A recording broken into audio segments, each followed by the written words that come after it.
Hey guys! Welcome back to my channel. This vlog is not supposed to be a vlog. Mag-film lang sana ako ng TikTok to do a Taiwan haul. But then, I saw a lot of people commenting and messaging me sa mga posts ko sa Taiwan, waiting for the vlogs. And I'm so sorry kasi walang vlog. So I figured dito ko gagawin sa YouTube ang haul ko sa Taiwan. But before that, magchika lang ako ng konti about the Taiwan trip. Unang-una, it's my very first international paid work. So I'm so happy. Plus, dalawa kami ni Don na dinala nila sa Taiwan. So I'm really grateful. It's a trip for Taiwan Tourism PH. Tapos kami ni Don, parang they want us to show yung couple traveling in Taiwan. Parang ganon. Tapos, ang requirement lang nila from me is 2 post na photos. Kaya yun yung mga nakikita nyo na sa Instagram tsaka sa Facebook. Actually, sa Facebook nga lang nila ako nire-require. Pero pinost ko na rin siya sa Instagram. And then, isang long video na parang reel or something. Sa Facebook lang din. Kaya nag-focus ako doon for the whole travel. Hindi ako nag-vlog. Kasi mahirapan ako if nag-vlog ako. Tapos, iniintindi ko pa yung mga pictures. Ginandahan ko yung pictures. Like, I used my old vlogging camera to take photos. Nakita nyo naman yun. Kaya, hindi ako nag-vlog. Pero, ang dami may gusto ng vlog. Anyway, i-upload ko na lang after this kuda yung ginawa kong video for Facebook. Para makikita nyo yung mga snippets ng mga pinuntahan namin. Sinabi ko na rin to sa isang Get Ready With Me video ko. Keep in mind na ako personal, I wouldn't recommend na you do itong itinerary namin mismo. Kasi this was prepared for us specifically to promote yung mga lugar na yon. Isipin mo, araw-araw kami nag-check-in, nag-check out. Tapos, araw-araw kami bumabiyahe ng 3 to 5 hours to go to a certain tourist spot. So, kung regular traveler ka, you would be very exhausted. Actually kami, very exhausted kami. Pero, trabaho yon. Tapos, meron kaming private van na kaming dalawa lang ni Don, the builder, the driver, and the tourist guide, which dinadala nila kami sa mga nasa itinerary to take photos and to pasyal, ganyan. Basically, yung mga maleta namin nakalagay lang siya doon sa van. Tulog tsaka work, ganun. If regular traveler ka, hindi siya doable, if that makes sense. Kasi kahit ako personally, first time kong nalaman na may mga ganun pa pala sa Taiwan and it's super duper beautiful. Fun fact, yung first international travel namin together ni DTV as a couple is in Taiwan also. Never niyang gustong sumama sa akin abroad. Nagta-travel kami lagi, lalo nung bago kami, dito sa Philippines. Favorite niya yung Boracay. So, babalik-balik kami sa Boracay. Ang mahal-mahal pa ng Boracay dati, ah. Para sa kanya, okay yun. Pero mag-abroad is mahal daw. Gusto kong patunayan sa kanya na may mga certain lugar sa ibang bansa na mas mura pa compared than Boracay and Palawan. Kaya sa Taiwan ko siya unang dinala. Eh, hindi pa rin ako nakapunta doon. After that, nag-enjoy na siya. Natuwa na siya and nag-realize niya na we can actually travel abroad without spending so much.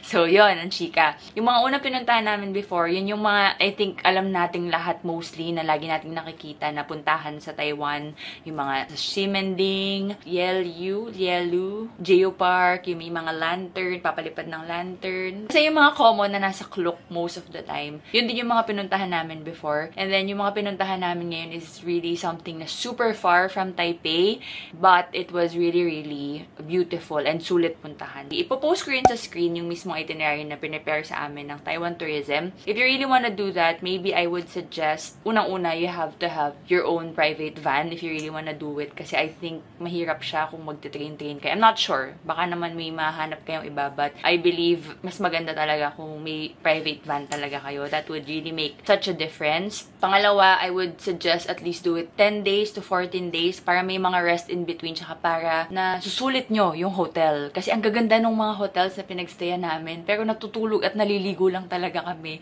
As in, dadating kami gabi, pag gising ng maagang-maaga, alis na rin. So, nanghihinayang ako kasi ang ganda-ganda ng mga hotels. Maybe have at least 2 or 3 days in a certain place para may rest kayo in between, tapos masulit nyo yung hotel, and at the same time, may shopping, kung gusto nyo mag-shopping. Kasi kami, alam mo, hindi ko nga akalain na magkakahol ako kasi akala ko talaga, wala akong kahit anong magiging shopping sa trip na to. Walang chance. Though, nasa itinerary naman na may shopping. Pero, yung naging shopping namin is parang 1 hour lang. And then, buti na lang lang nung last day, may another hour pa. Something like that. Ngayon lang naman yung masasabi ko. So, keep in mind lang. Kasi baka mamaya gayahin nyo, tapos maloka kayo. Kasi kami talaga ay pagod na pagod. But again, it's super duper worth it. Especially yung pagnood ng sunrise sa Alishan. And yung pag-bike around sa Sun Moon Lake. Mukha siyang Switzerland sa paningin ko talaga. Although, hindi pa ako nakapunta dun sa area na yun ng Switzerland. Nakapag-Switzerland ako pero hindi yung may lake na alam natin. So, yun yung nasa mind ko. Kamukha niya based sa nakikita ko sa Instagram. And at the same time, I think it would really be nice if you go there. Nagpunta kami autumn pero medyo mainit-init pa. Pero hindi naman super init. Ang ganda siguro dun kapag nandyan na yung mga sakura. Kasi may mga trees kaming nadaanan na may mga sakura. Na trees pa lang, hindi pa nagbo-bloom. And then, kasi nga autumn. So maganda siguro springtime and autumn. Tapos siguro pag winter din para malamig. Masarap mag-bike around, maglakad. Ang ganda, maganda siya. So, after this kuda, I will insert the clip that I made for Facebook, yung required sa akin, para lang may idea kayo. Makita niyo yung snippets. Kinuha ko from that trip. Kung hindi naman kayo interesado doon at sa haul lang kayo, then i-forward nyo na lang. Kasi after that, we're gonna do my haul. Here is everything we did in Taiwan. We went to this very beautiful cafe on top of the hill. Parang Tagaytay or Antipolo yung vibes niya. Sobrang ganda ng view, ng scenery in here. Ang sarap magkape, lalo outside. But inside is equally beautiful. The cafe is very aesthetic. We had coffee and soft serve ice cream. Just look at that view. Sobrang ganda, sobrang relaxing. By the way, yung sinaserve nilang coffee and tea are all harvested here. I think they also won an award for best coffee. And then, ito na ang first glimpse ko of the Sun Moon Lake. It's so beautiful. It's glistening. Ang ganda ng araw. And the water is just so nice. Our first stop here is the visitor center. It's huge, aesthetic, sarap mag-photoshoot dito. And if I'm not mistaken, the minimal design or designed by the Japanese, kaya sobrang ganda. Every corner, you can take photos and videos here. Pwedeng tumambay, have coffee, and just walk around the area with the view of the Sun Moon Lake. May mga walkways and pathways where you can walk around the lake. Sobrang ganda kasi para kang nasa forest and very relaxing yung vibe. Tapos you'll get to reach a certain platform where you can take nice photos with the beautiful lake behind you. And then we visited this temple that's very beautiful. We were told that if we touch the turtles, it symbolizes good fortune, wealth, and prosperity. So we did our wishes there, and then I just took photos and admired every single corner of this temple kasi sobrang ganda, sobrang intricate ng mga details. And then I also prayed for good health for my family and for Pops sa Blue na Buddha. This temple has 3 areas dedicated for the god of literature, god of war, and Confucius. We were also told na mahanap nyo dito yung the love god or the matchmaker, kaya mga single dyan, dito kayo mag-pray at pumunta. Finally checked in our hotel with this beautiful view, and we were welcomed with their best-selling tea set. Is Taiwan without walking sa kanilang mga night market? I think there's night markets everywhere. So this is the closest one in our hotel. It's just walking distance. So we ended our day here eating and trying different Taiwanese cuisines and snacks. Dun pa lang sa mga tinry namin, nabusog na kami. I think a full Taiwan experience is just walking around their night markets and experiencing different kinds of their food. The next day is an exciting day for us. Dito kami excited because we just want to bike around the Sun Moon Lake. So we rented a bike for 2 hours. Nag-bike around lang kami. It was so much fun. Dito kami pinaka nag-enjoy. I think this is our favorite part because the view is just so beautiful.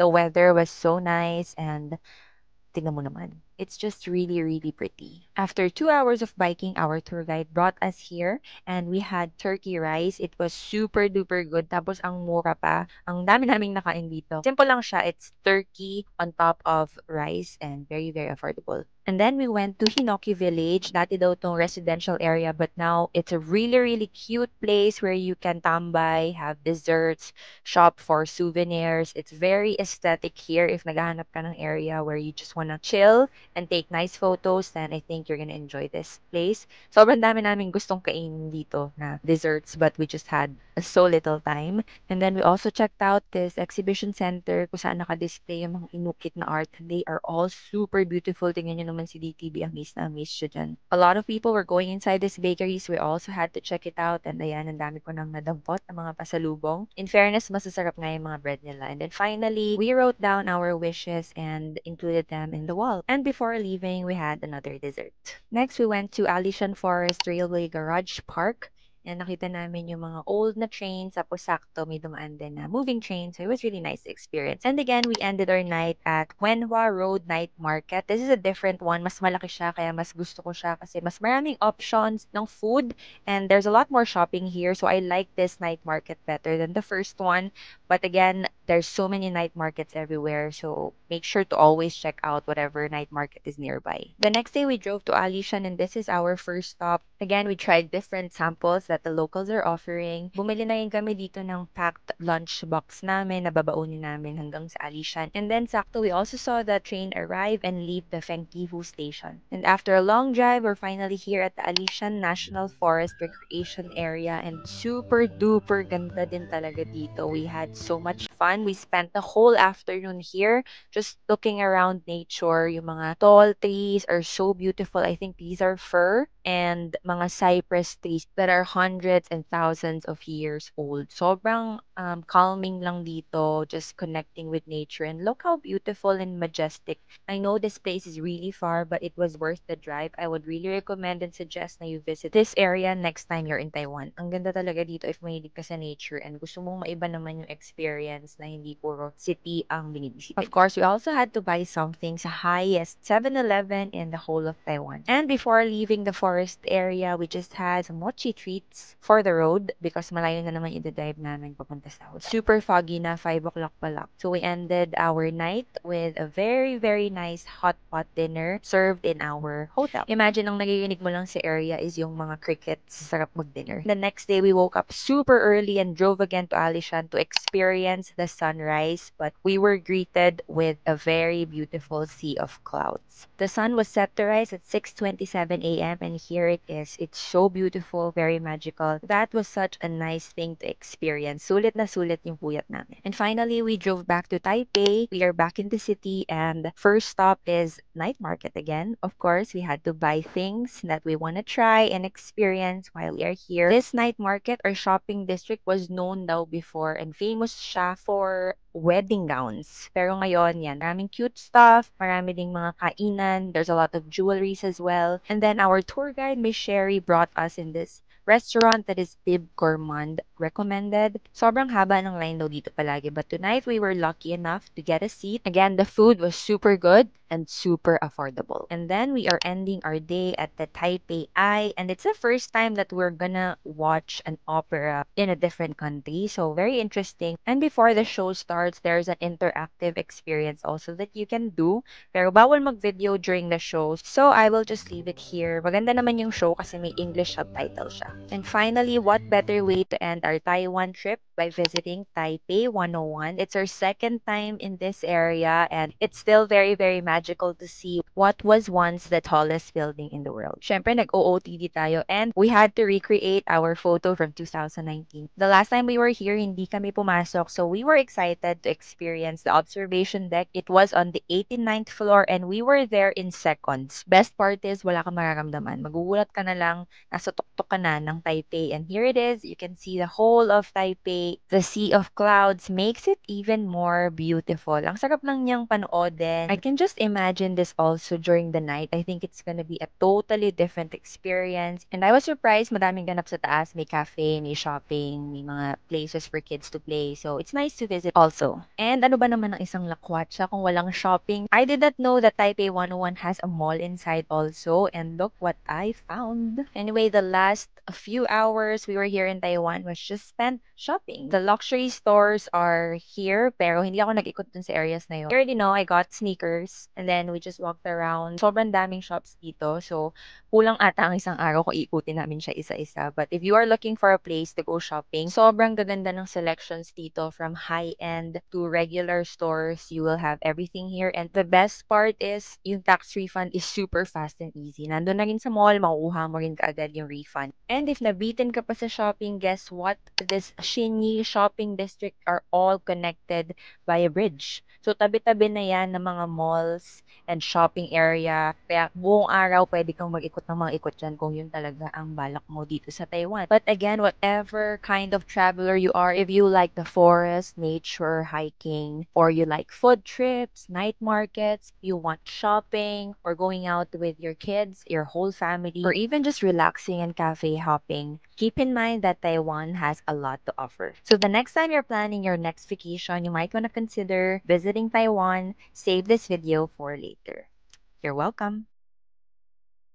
Okay, game with the haul. I hope you enjoyed that little snippet. First dish naman lang pala muna. Actually, kay Nini ito eh. Doon sa Hinoki Village, bumili kami nung parang mga charm. Basta kahoy na pwede mong sulatan ng wish mo and ng prayers mo, tapos ilalagay mo, isasabit mo doon. Naisabit na namin. Pero nung tinatranslate kasi sa akin isa-isa, merong isa na translation na parang goodbye to single life. Sabi ko, I will buy that for my sister. So yun daw yung nakalagay dito. So I bought this for my sister, Nini Coracha. Pwede ko din daw sulatan dito. It's a good luck charm. Goodbye single life. And then, we were actually looking for anything. Kasi ang daming mga cute na trinkets na aso. Pero mostly mga corgi. Walang beagle. Tapos, out of the blue, sa sulok, may nakita kami beagle. I'm so happy. I just had to get it. It's a magnet na ganyan. May spring na gano'n. Our party boy. It's so cute.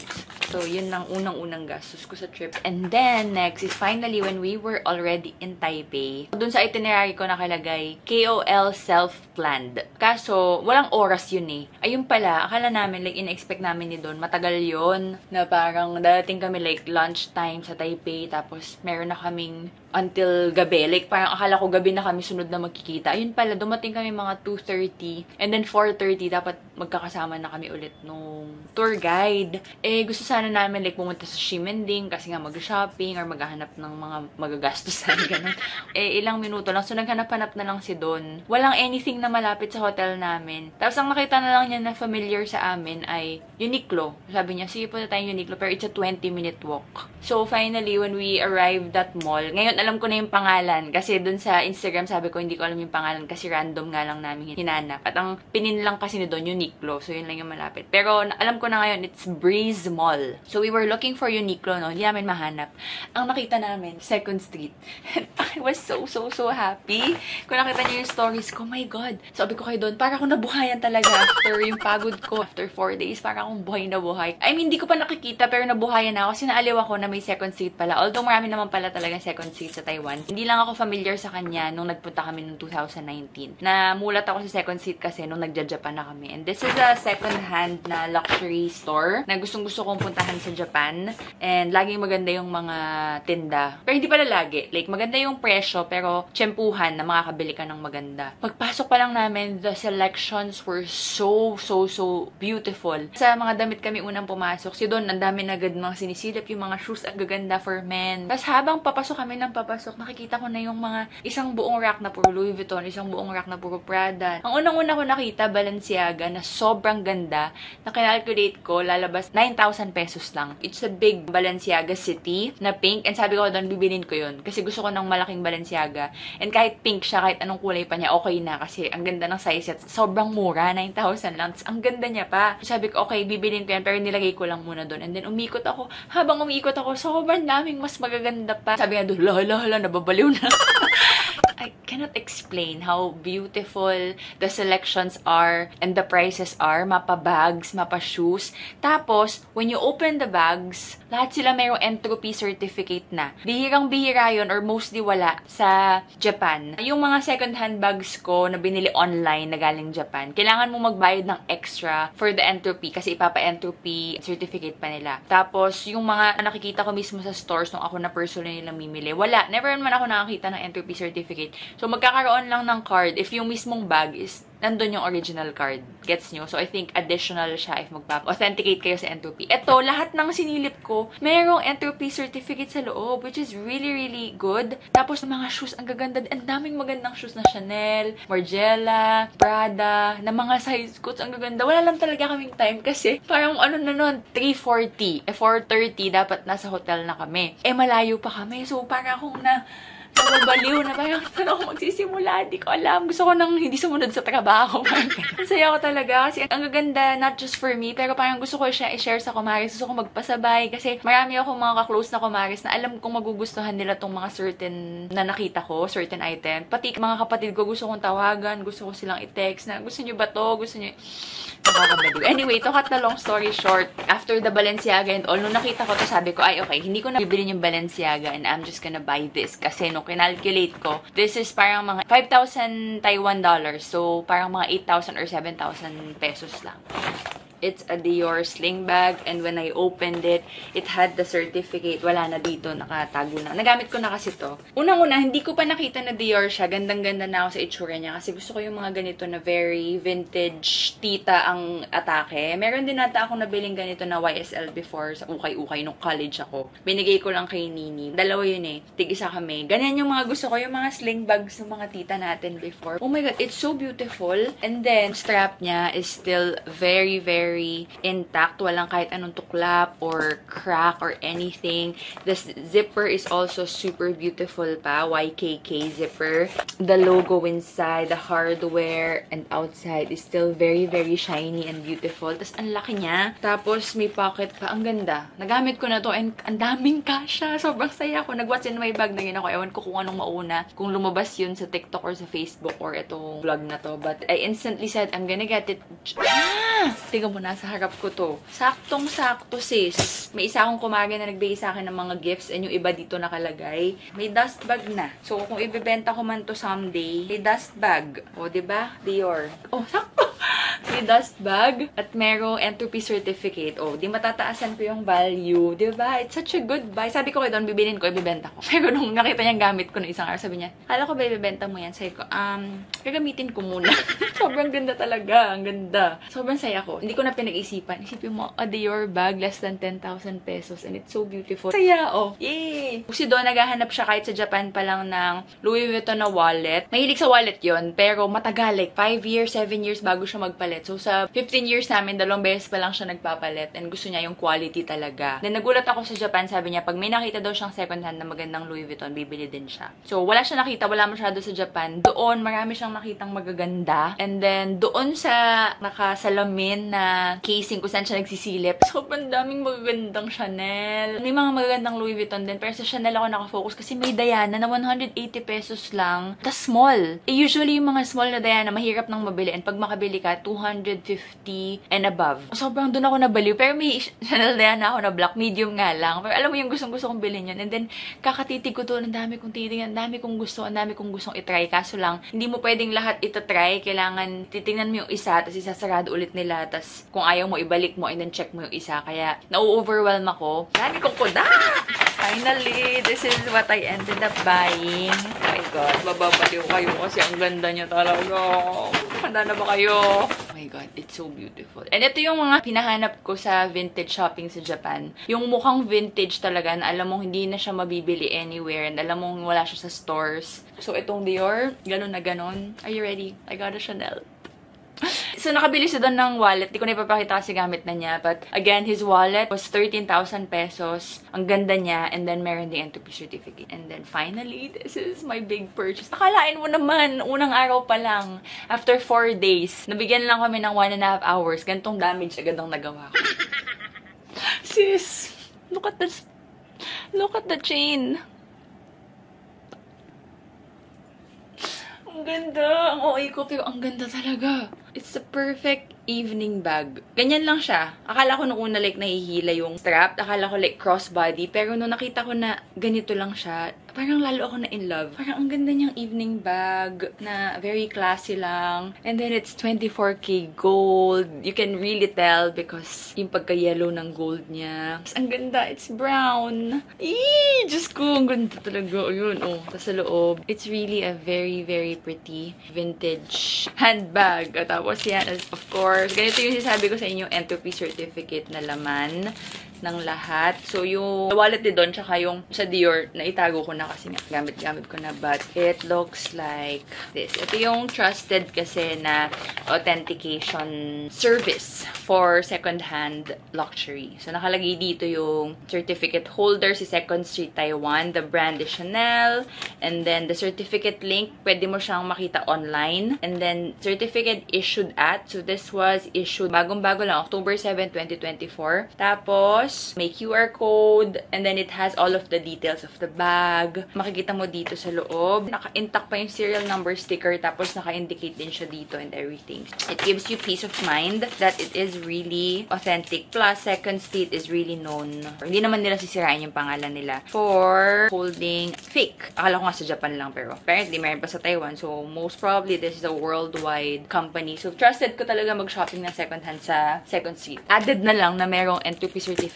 Pero my gosh, ayan siya. She is so beautiful. Imagine, unang-unang oras pa lang na nakatungtong ako sa city after 4 days na nasa probinsya at bundok-bundok ako. Bumili agad ng Chanel Secret. Wala na nagawa si Don. Parang hindi siya nakasalita, hindi siya naka-react. Parang sabi niya, oh, okay. Nabaliw na lang ako na parang sabi ko, oh, ang ganda. Kaya kailangan ko talagang magbawas ng mga bags. Kasi hindi ko talaga in-expect. Nabibili ako ng mga bags dito sa Taiwan trip na to. Nakakaloko. Pero diba, tell me it's worth it. Tell me in the comment section. It's... Diyos ko. Dahil, ang ganda. Imagine. Ang ganda. Ito ay parang nabili ko for 50,000 pesos ata. Basta 80,000 pesos lahat-lahat. Kasama yung wallet ni Don. But it has tax refund pa. So after that, kailangan mo lang umakyat sa tax refund area and ibibigay na agad nila sa'yo ng cash yung tax refund mo. So hindi ko na maalala pero ang laki din ng na-tax refund namin. 1,000 plus Taiwan dollars. Teka, andito ata. Wala nakalagay na percent eh. Pero 2,062 Taiwan dollars yung tax refund.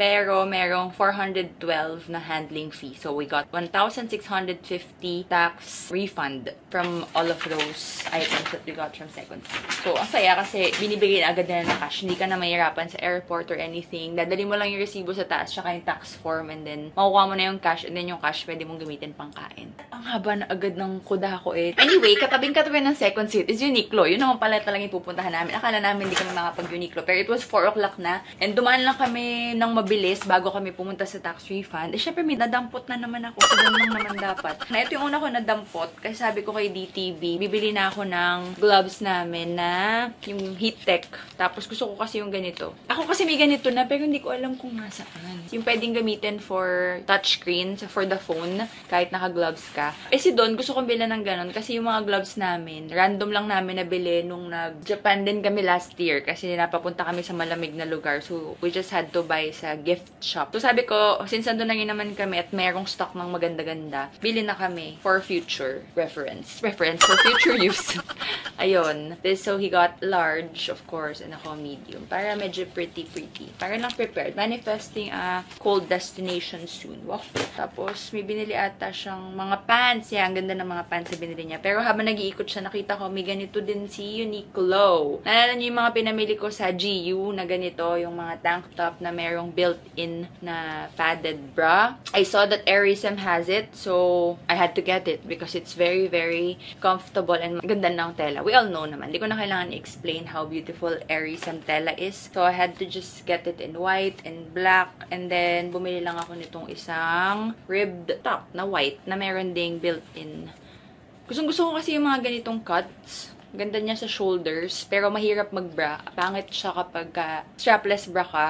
And then, minsan ayoko magdikit ng nipple cover kasi mainit. So, I really want tops like this na merong built-in na bra. Actually, marami na akong mga ganito. I think mostly from Uniqlo din. And Lovito. So, yeah, I just had to get that. Yun na yung nabili namin sa Uniqlo. And then, nakapag-tax refund na kami. And then, we got back in the hotel just in time. After that, we arrived at the Taipei Eye, kung saan yung show, 1 hour early. So, tinanong ako nung tour guide namin if we wanted to go up na. Kasi may parang backstage access na pwede kong i-vlog, pwede ako mag-makeup, tsaka magsuot ng mga costume ng mga, yung kagaya nung sa mismong opera sa show. Mga ganon, parang experiencing the backstage. Pero si Don, gusto niya maglakad-lakad dun sa city, kasi ganoon naman yung mga hilig niya kapag nasa ibang bansa. Kaso, akala namin, like, pwedeng kaming dalawa lang maglalakad-lakad. But sumama rin sa amin, tapos naglakad-lakad kami, para lang hindi masayang yung oras, 1 hour. Ang hirap kasi pag may kasama kang tour guide, so, sunod lang siya ng sunod. Kami kasi ni Don, kahit saan na lang kami mapadpad. So, nagsabi na lang kami, Watsons, parang ganyan. Kasi gusto ko rin naman mag-Watsons tsaka Cosmed sa Taiwan. Yung dalawang yun yung favorite store ko pag nasa Taiwan ako. Dati si Don lang inintindi ko. Ngayon pati yung tour guide. Anyway, we found Watsons nearby. Syempre si ate mo girl, ang dami din kaagad binili. Kasi wala silang choice. Lalo si Don, di siya pwede magalit. Kasi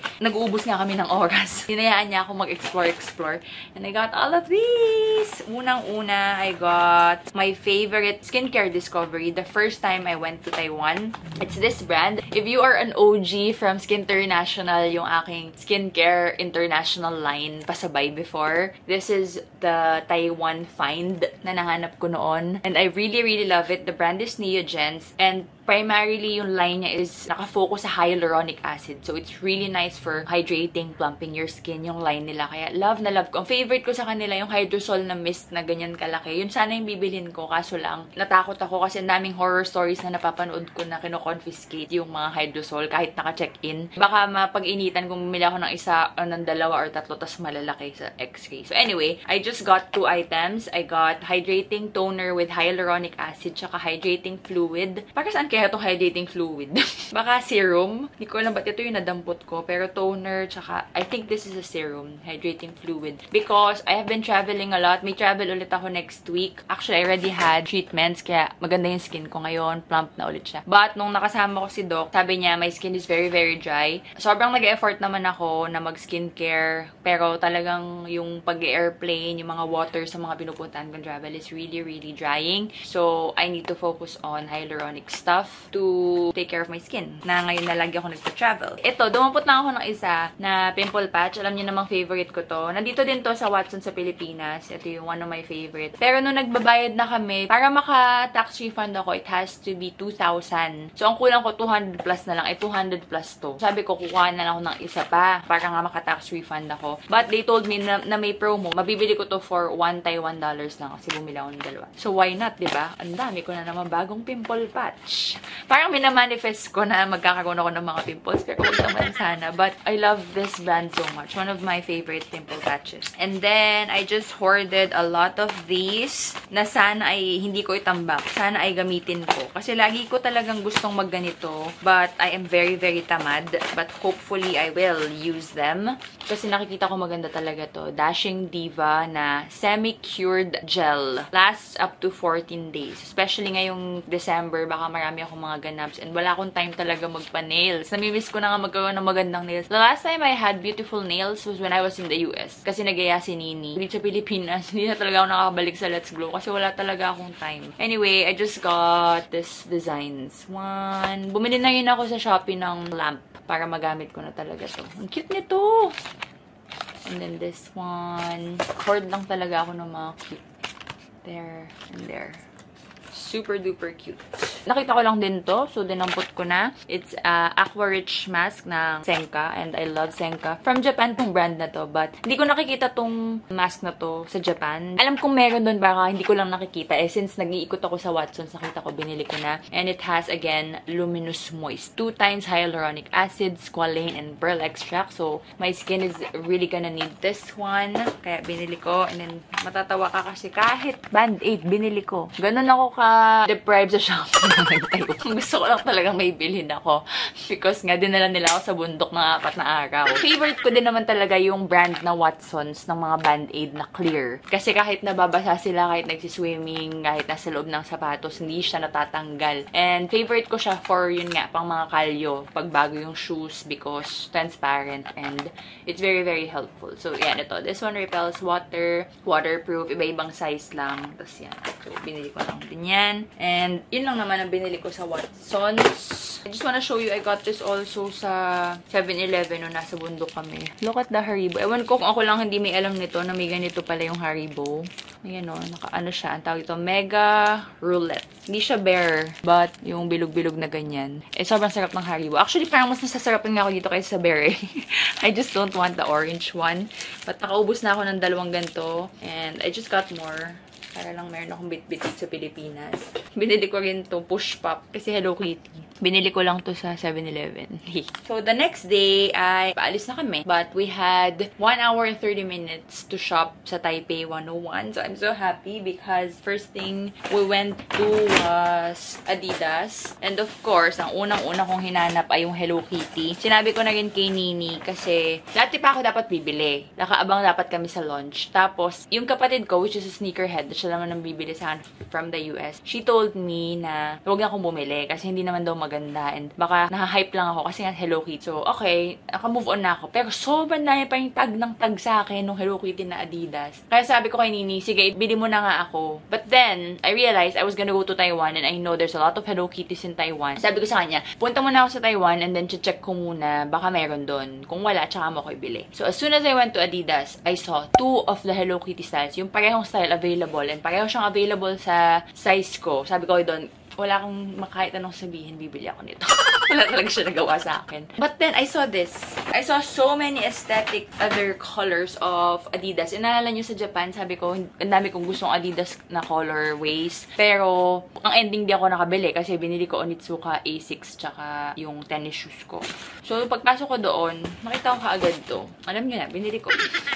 Pero pinagpilihan ko talaga mabuti if pipiliin ko yung aesthetic na shoes or yung sa Hello Kitty. Pero buti na lang talaga nung tinry ko si Hello Kitty, hindi ako nagandahan. Like, it's cute, but I know for a fact na hindi ko siya mairarampa sa mga outfits ko kasi medyo it looks pambata. Tapos ito yung aesthetic ko talaga. The color, sis, nasa na yun? You already know what my aesthetic is. I'm really a brown girly. Oh my God. Ganda. Pinag-isipan ko ng matagal. Alam mo, gusto ko lang naman talaga dun sa Hello Kitty na Adidas shoes.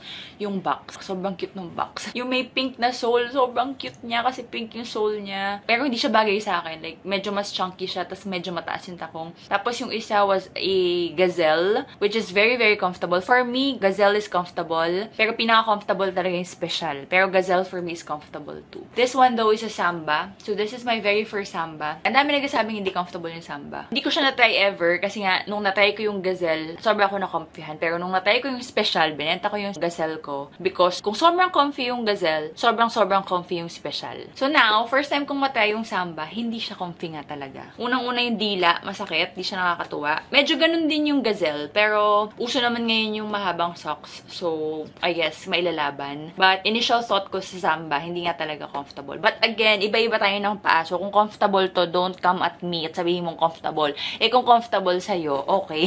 Pero sa akin hindi. Iba-iba nga tayo ng paa kasi. But ang masasabi ko lang, ibang-iba talaga yung loob. May cushion kasi ata yung special na parang hinahag yung paa mo sa loob. So, yun talaga yung pinaka comfortable sa tatlong kinds of Adidas na na-try ko. Most comfortable is special, and then gazelle, and then Samba is not comfortable. Yun lang ang masasabi ko. But, I chose fashion over comfort this time because sobrang ganda talaga ng color and I couldn't resist it. And then, naisip ko na bumili ako ng brown na Chanel. So, imagine how this two looks so beautiful together. So yun, ko binili yung Hello Kitty. I'm so proud of myself and I got this one. I think hindi rin ako papayagan din doon kasi nung nakita niyang nung finit ko, hindi talaga siya nagandahan din doon sa Hello Kitty. So buti na lang, itong brown yung binili ko. Hindi niya ako kinontra kasi nagandahan din siya. Plus, parang this was, kano nga ba to? Kalimutan ko na kung magkano. Pero parang konting-konti na lang yung kailangan para makuha ko yung freebie. Like parang bumili lang ako dapat ng medyas or headband. Ang dami naming medyas and wala lang kami ibang magustuhan. So bumili na lang si DTV ng shorts. And I got this for free. Yung mga anik-anik na charms na pwedeng isabit. Eh, di ba nahihilig din ako sa mga ganito. Alam ko naman may mga ganito din sa Shopee, but yung mga ribbons nito is so cute. May Adidas. That's what I got from that mall, Taipei 101 Mall. And also, I went to Aesop because nadaanan ko lang and I was gonna get my, ang bango? Oh my God, sobrang bango ng pabango na yun. Sabi ko na kasi kay Don eh. May bago silang pabango na ino-offer. Sabi ko, wag na. Spray daw nila dito para maamoy ko. Sinabi ko na yun kay Don eh, ang bango para sa kanya. So, bilhin sana namin, pero ayaw niya. Pero oh my God, naamoy ko ngayon. Tapos ipinaamoy ko sa kanya. 1 week na kami dito. Bangong-bango din siya. Hindi man lang namin tinignan ko anong pangalan. Sayang. Bango. Ay, ang bango talaga.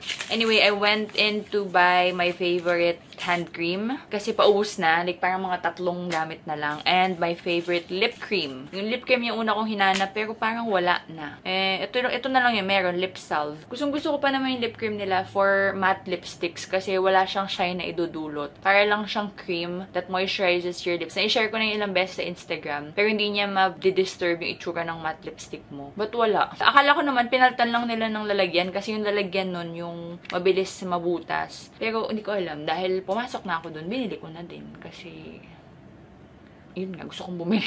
So, this is the Cedar and Citrus Lip Salve. Although, I really liked it din naman when I tried it. And then, I was gonna buy the hand cream, but they offered me this one at Bago Daw. Ang favorite ko, yung color pink.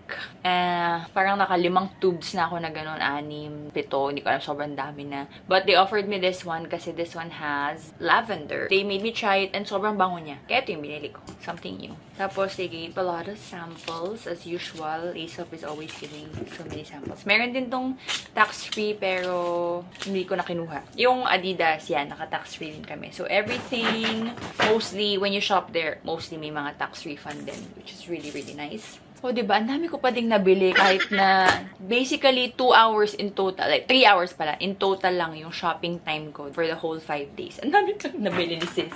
Anyway, when we got in the airport, ang dami pa namin cash. At the same time, yung mga tax refund namin, cash pa. So, sabi ko kay DTV, pagdating sa airport, waldasin na niya kung gusto niya bumili siya ng pabango or anything. Pero kung wala siyang bibilihin, ako gagamit. Oh, ano? Hulaan nyo. Siyempre, ako gumamit. Wala. Wala talaga siyang gusto. Anong gagawin natin? Masasayang. So, we went to the Giftgate store. And sobrang saya ko sa Giftgate na yun kasi nag-layover ako dun nung galing akong US. Gusto ko bumili pero nagpigil ako kasi excess baggage na ako nun. So, hindi ako masyado nag-ikot. And then this time, since meron nga kaming cash, nag-iikot kami. Kasi ito, hinahawak-hawakan ko lang. Sabi dun, bilhin mo na. Bilhin mo na yan. Yan na yung bilhin mo. So, binili ko. Ang cute, oh. Wala naman kasi akong ganito. Sabi niya, bilhin ko daw. It's a neck pillow na foldable. Ang cute. Ayun na. Siya naman ang pumilit sa akin bumili. Siguro, sabi niya, ayan na lang bilhin mo kaysa kung ano-anong walang kwentang bagay mabili mo. Season mo ginamit mo. There, it's very, very cute. I was really hoping makapunta ako sa Ximending. Parang marami ako makitang store na may mga Hello Kitty. Pero hindi kami nakapunta doon dahil malayo sa hotel namin. Tsaka wala siya sa itinerary. Sabi ko kayo doon na lang ako mag-Hello Kitty sa airport. Kasi alam ko na maraming Hello Kitty because galing na nga ako doon nag-layover. So, this is what I got. And then, syempre, may pera pa din kami. Tapos, ang tagal namin paikot-ikot doon sa loob. Dahil nga naghahanap siya ng mabibili, mapa-food or anything. Wala talaga siyang nabili. Tapos ako, meron na naman ako nakita. Tinry ko lang and it was really life-changing. Wow, life-changing talaga. Ito yung naka-display. Looks like this, oh. Yung package yung binili ko. Na-amaze lang ako kasi aesthetic. Tapos tinry ko lang kasi ganyan siya, oh. Naka-display, ganyan. Sabi ko, ano kaya to? Hand sanitizer. Kaso tinry kong ganyan, no. Pagka-try ko, pagka-ganyan ko, sobrang ako na-amaze. Galing talaga. Sobrang lambot niya. Sabi ko, it really felt super malambot on the skin. It really glided really nice on my skin. And then, binasa ko, it says, hand lotion spray. So, it's a liquid na ganyan, no? Tapos, nakita niyo naman, diba, spray? Pero hand lotion siya. So, hindi siya malagkit. Tapos, sobrang sarap talaga ng feeling. Tinawag ko talaga siya, love, come here. Pinagay ko sa kanya, pinafeel ko. Ito, kaya ako din love yung Aesop na hand cream. Yung Aesop na hand cream, tsaka yung Aloe Yoga na hand cream. Yan yung mga hand cream na nagagamit ko dito sa Pilipinas. Kasi, yung ibang hand cream, ayaw na ayaw ko kasi nagiging malagkit yung kamay ko. Lalo kapag nasa labas, kasi ang init-init ng panahon, tas magiging sticky yung kamay. Ayaw na ayaw ko ng ganung feeling. But with the Aesop Aloe and then now this one, it's super perfect for Philippine weather.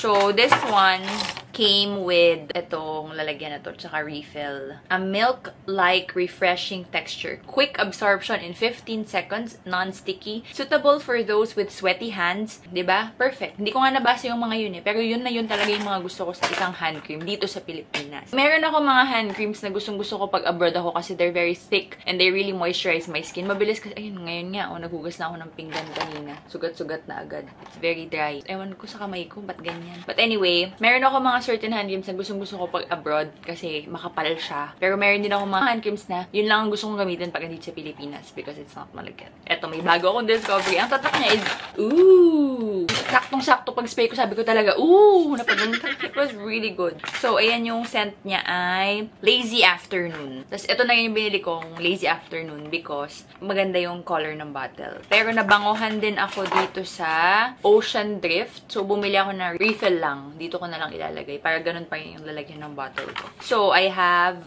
this one and then I bought 2 additional refills. Pero nung nag-ikot-ikot ako dun sa duty-free, tsaka sa mga pharmacy doon, madaming available na, so, madali nyo siyang mahanap if nabudol kayo dito sa chika ko. Tapos, habang nag-iikot-ikot pa kami para maghanap ng pagkakagastusan, para magamit namin yung pera namin, ako na naman nakahanap.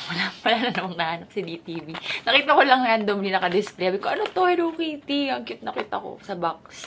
Tapos, sakto, ano siya? Parang mga pang-haplas. O, edi, bilhin natin kasi lagi naman ako naggaganito.